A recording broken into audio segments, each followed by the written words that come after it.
নমস্কার, আমি ডক্টর সুদীপ চ্যাটার্জি। দীর্ঘদিন ধরে দুর্গাপুর প্র্যাকটিস করছি অ্যাজ এ সাইকোথেরাপিস্ট। লোকে ভাবে যে কাউন্সেলিং এবং কাউন্সেলিংয়ের সাথে দুটো কথা বললেই মানসিক রোগ সেরে যায়, এবং আমাদের যে ওষুধ খাওয়ার যে প্রবণতা, ওষুধ খেলেও মানসিক রোগ সেরে যায়, এটা কিন্তু পুরোপুরি ভুল। আপনাদের বারবার করে বলা হয়, দেখবেন আপনি যদি কোনো একটা রোগ নিয়ে নেটে সার্চ করেন, প্রথমেই আসবে সাইকোথেরাপি, তারপর কিন্তু মেডিসিনাল থেরাপি। কিছু কিছু জায়গায় যেমন সিজোফেনিয়া, এইসব রোগে মেডিসিনটা প্রচণ্ডই লাগে, কিন্তু অন্যান্য যেই জায়গাগুলো সেগুলো কিন্তু সাইকোথেরাপির একটা বিরাট ভূমিকা চলে আসছে। আজকে যখন আমরা আমাদের রিউমাটিক আর্থ্রাইটিস বা যে কোনো বাতের রোগীতে আমরা বা কিছুতে ফিজিওথেরাপি যখন এতটাই উন্নত হয়ে গেছে, সেখানে সারা বিশ্বে কিন্তু মানসিকের জন্য কিন্তু সাইকোথেরাপির একটা বিরাট আকার নিয়ে নিচ্ছে। দুর্ভাগ্যক্রমে আমাদের সাইকোথেরাপিস্টের সংখ্যা খুবই কম। সাইকোলজিস্টরা তারা কিছু সাইকোথেরাপি দিয়ে থাকেন, কিন্তু সাইকোথেরাপির যে মূল আধার, সেটা সাইকোলজিস্ট থেকেও সাইকোথেরাপি আলাদাভাবে কোর্স পড়ানো হয়, সেটা হয়তো ইন্ডিয়াতে পড়ানো হয় না, কিন্তু বাইরের ইউনিভার্সিটিগুলো কিন্তু এখন ইন্ডিয়াতে এসে বিভিন্ন ডাক্তাররাই কিন্তু সাইকোথেরাপিস্ট পড়তে পারে। হ্যাঁ, এটা কিন্তু নর্মালি কোনো নন মেডিকেল পার্সন কিন্তু সাইকোথেরাপি করতে পারেন না। সুতরাং এই সাইকোথেরাপি কি, সেখানে বায়োফিডব্যাক আছে, সেখানে বিভিন্ন রকম, হ্যাঁ অনেক সাইকোলজিস্টরা সিবিটি দেন, ডিবিটি দেন, কিন্তু প্রপারভাবে যদি সাইকোথেরাপি দিতে হয় তাহলে কিন্তু আপনাকে প্রপারভাবে কাউন্সেলিং নিশ্চয়ই দরকার আছে। কাউন্সেলিংয়ের দরকার নেই এই কথাটা ভুল বলবো, নেই, কাউন্সেলিংয়ের প্রচণ্ডভাবেই দরকার আছে, কিন্তু কাউন্সেলিং শুধুমাত্র টক থেরাপি দিলেই কিন্তু কাজ হয় না। আপনাকে আমি একটা জিনিস করতে বললাম আর করতে শেখানো, এটা কিন্তু কাউন্সেলিংয়ের কাজ নয়। কাউন্সেলিংয়ের কাজ হচ্ছে স্কিল ম্যানেজমেন্ট।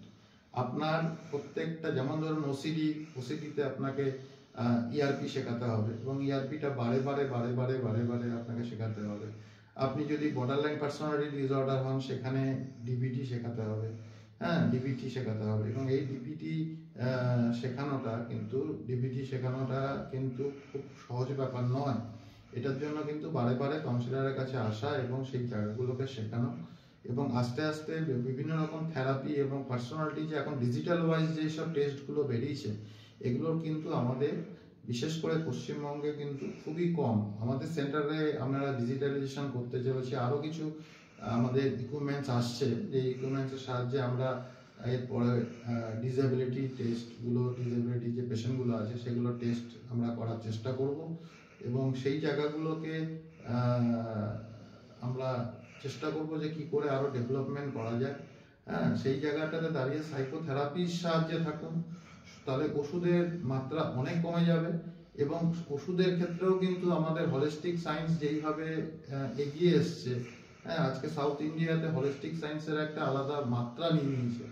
আমরাও এখানে হলিস্টিকের কিছু মেডিসিন দেওয়া শুরু করেছি, অভূতপূর্ব রেজাল্ট, মানে ধারণাতীত। আজকে ওসিডি যে রিপিটেডলি সেই থটগুলোকে আমরা বন্ধ করে দিচ্ছি।